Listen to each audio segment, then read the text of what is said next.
حضرت عمرو بن العاص ایک صحابی رسول اللہ صلی اللہ علیہ وآلہ وسلم تھے۔ فاتح مصر اور معاویہ بن ابو سفیان کے قریب ترین مشیر، معاویہ کے ان مشیران میں سے تھے جن کی مدد سے انہوں نے حکومت حاصل کی۔ وہ مکہ کے مشہور مالدار سردار عاص بن وائل کا بیٹا ہونے کے سبب ناز و نعمت میں پلے تھے۔ باپ نے ان کی تعلیم و تربیت کا خصوصی اہتمام کیا تھا۔ عاص بن وائل اسلام کا شدید دشمن تھا جس نے آخری وقت تک مسلمانوں کو تنگ کیا۔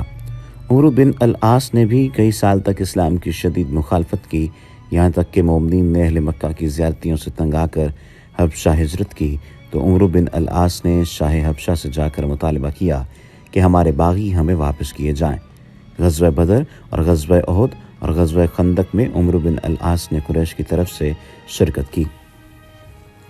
عمرو بن العاص کو داہیۃ العرب اور تبون العرب کے القاب حاصل تھے۔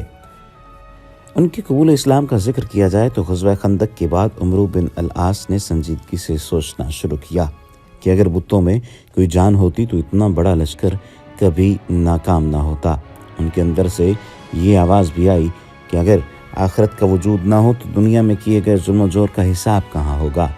اس ذہنی الجھنوں کے دور میں انہوں نے حبشہ کا سفر کیا اور وہاں شاہ نجاشی کی خدمت میں چمڑے کا تحفہ پیش کر کے حضور اکرم صلی اللہ علیہ وآلہ وسلم کے سفیر عمرو بن امیہ زمری کو قتل کے لیے اپنے حوالے کرنے کا مطالبہ کیا۔ نجاشی اس وقت تک مسلمان ہو چکا تھا۔ اس نے نہایت غضبناک ہو کر جواب دیا، کیا تم ایک شخص کو مجھ سے قتل کرنے کے لیے مانگتے ہو جو اس ہستی کا قاصد ہے جس کے پاس ناموس اکبر آتا ہے، وہی ناموس اکبر جو موسیٰ علیہ السلام کے پاس آیا کرتا تھا۔ عمرو بن العاص کا اپنا بیان ہے کہ اس جواب سے یکسو ہو گیا اور اپنے ساتھیوں سے کچھ کہے بغیر مدینہ کی طرف روانہ ہو گیا۔ راستے میں خالد بن ولید ملے، وہ قبول اسلام کی غرض سے مدینہ جا رہے تھے۔ چنانچہ دونوں نے حضور اکرم کے دست مبارک پر بیعت کی اور اپنے ماضی سے استغفار کیا۔ آج کی اس ویڈیو میں ان کی خدمات کے بارے میں بھی آپ کو بتایا جائے گا، لیکن اگر آپ نے ابھی تک ہمارے چینل کو سبسکرائب نہیں کیا تو سبسکرپشن کا بٹن دبا کر سبسکرائب کر لیجئے۔ قبول اسلام کے بعد حضور نبی کریم صلی اللہ علیہ وآلہ وسلم نے حضرت عمرو بن العاص کو ذات السلاسل اور سواق کی مہمات کا امیر مقرر کیا اور دونوں آپ نے کامیابی سے سر کی۔ مؤخر الذکر مہم سوا بت اور اس کے مندر کو مسمار کرنے کی مہم تھی جو مکہ سے 3 میل کے فاصلے پر رباط کے مقام پر واقع تھا۔ آپ نے بلی اور ازرق قبائل کو بھی دعوت حق پہنچا کر مشرف با اسلام کیا اور عمان کے سرداروں عبید اور جعفر کو جو مجوسی تھے مسلمان کرنے کا شرف بھی آپ کو حاصل ہوا۔ حضور اکرم نے آپ کو عمان کا عامل مقرر فرمایا۔ عہد صدیقی میں آپ عمان ہی کے عامل رہے، یہاں تک کہ انہیں تسخیر فلسطین کی ذمہ داری سونپی گئی۔ اجنادین کے مارکے میں آپ نے 90,000 مجاہدین کی کمان کی۔ اسی مارکے میں آپ کے بھائی حشام بن عاص شہید ہو گئے جو آپ سے بہت پہلے اسلام قبول کر چکے تھے۔ اجنادین کی فتح کے بعد مخل و بیسان کے لوگوں میں بھی آپ نے کامیابی حاصل کی اور یرموک کے فیصلہ کن مارکے میں آپ نے نمایاں کردار ادا کیا۔ تعاون امواس نے 25,000 مسلمانوں کی جان لے لی، جن میں قائد لشکر امین الملت ابو عبید بن جراح اور معاذ بن جبل بھی شامل تھے۔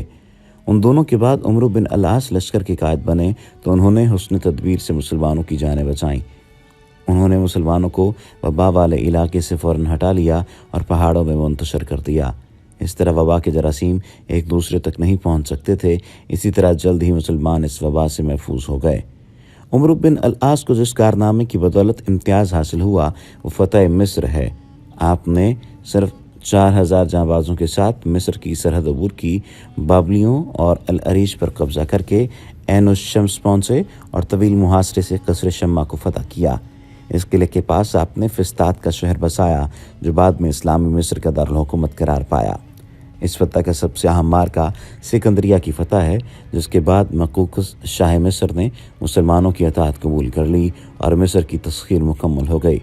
مصر کے بعد عمر بن العاص نے طرابلس بھی فتح کر لیا، تاہم امیر المومنین نے افریقہ، تیونس اور الجزائر اور مراکش کی طرف پیش قدمی روک دی۔ مصر کے زرخیز علاقے کی آمدن نے مسلمانوں کا معیار زندگی بلند کر دیا۔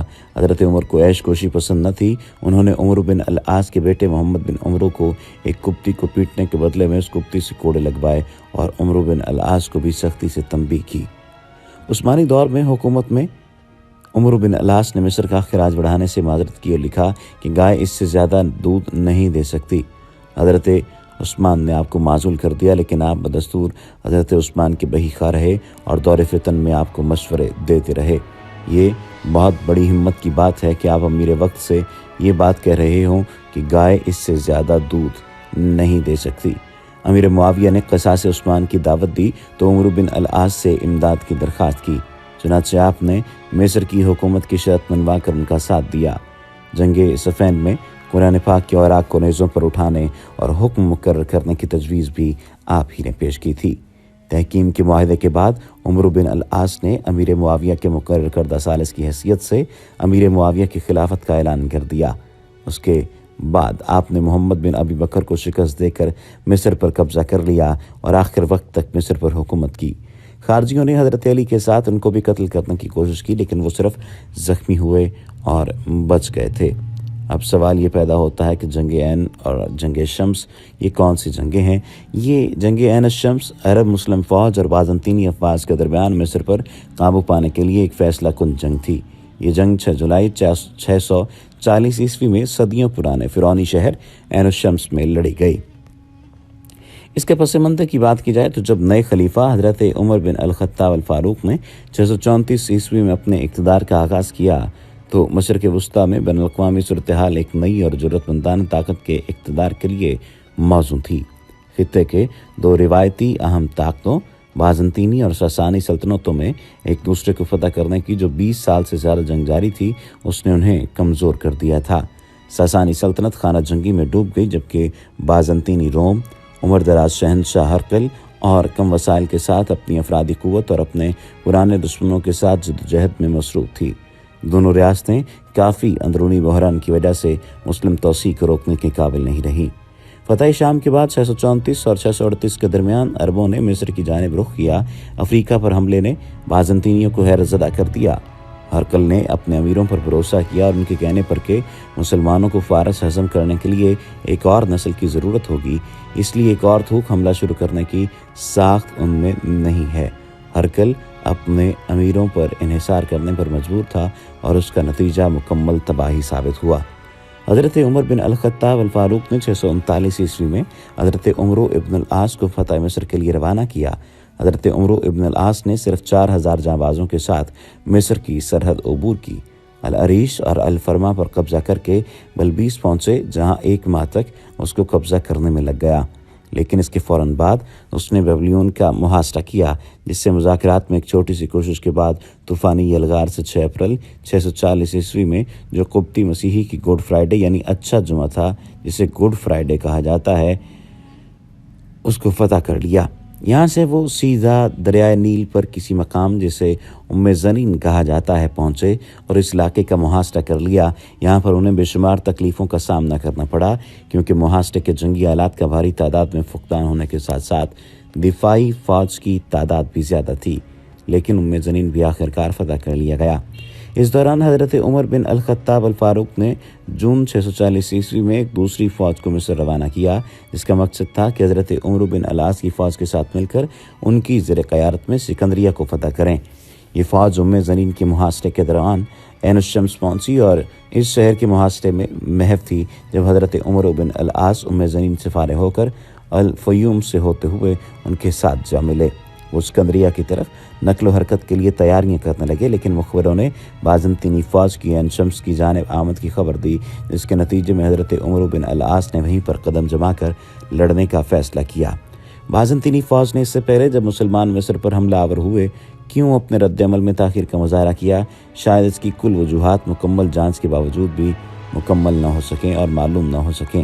اگرچہ مورخین مصر کے تیزی سے زوال کے لیے قبطی مسیحی کی خیانت اور بازنطینی امیروں کی نالائکی کا ذمہ دار ٹھہراتے ہیں، لیکن ساتھ ہی حضرت عمر بن العاص کے جنگی حربوں اور طلسماتی قیادت کو فتح مصر کی اصل وجہ کے طور پر تسلیم کرتے ہیں۔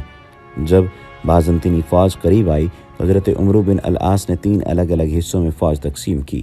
ایک قابل اعتماد امیر خارجہ بن حذیفہ کے حکم کے تحت ایک فوجی دستے کو قریب پہاڑیوں میں مشرق کی جانب بھیجا، جہاں وہ مؤثر طریقے سے چھپا بھی رہا۔ اس کا مقصد بازنطینی فوج پر اچانک پیچھے سے یا کسی دوسری سمت سے حملہ آور ہونا تھا۔ امیر خارجہ بن حذیفہ نے وہاں تب تک رہنا تھا جب تک رومیوں نے جنگ شروع نہ کی۔ دوسرا فوجی دستہ جنوب کی جانب بھیجا، جس سمت رومیوں نے جنگ سے فرار ہونے کی وہاں پر گزرنا تھا۔ تیسرے دستے کی خود انہوں نے قیادت کی، جس کے ساتھ وہ بازنطینی فوج کے روبرو ہوئے۔ جیسے ہی بازنطینی فوج نے مسلم فوج کے ساتھ رابطے کا آغاز کیا اور جنگ شروع ہوئی، امیر خارجہ بن حذیفہ کے فوجی دستے نے بازنطینی عقب پر حملہ کیا۔ یہ رومیوں کے لیے مکمل طور پر غیر متوقع تھا۔ سیوڈور نے شاید جاسوس نہیں رکھے تھے، یا اگر وہ تھے تو وہ قریب عرب سواروں کی نشاندہی کرنے میں ناکام رہے، یا پھر سیوڈور نے ان کی خبروں کو نظر انداز کر دیا۔ پیچھے سے اس حملے میں بازنطینی صفوں میں سراسر انتشار پیدا ہو گیا۔ سیوڈور نے جنوب فرار کرنے کی کوشش کی، جہاں وہ تیسرا دستہ تعینات تھا جو صرف اس مقصد کے لیے وہاں موجود تھے اور وہاں رکھ دیا گیا تھا۔ وہ بھی حملہ آور ہوئے۔ بازنطینی فوج ٹوٹ کر بکھر گئی اور مختلف سمتوں میں بھاگی۔ اس طرح مسلمان فتح یاب رہے۔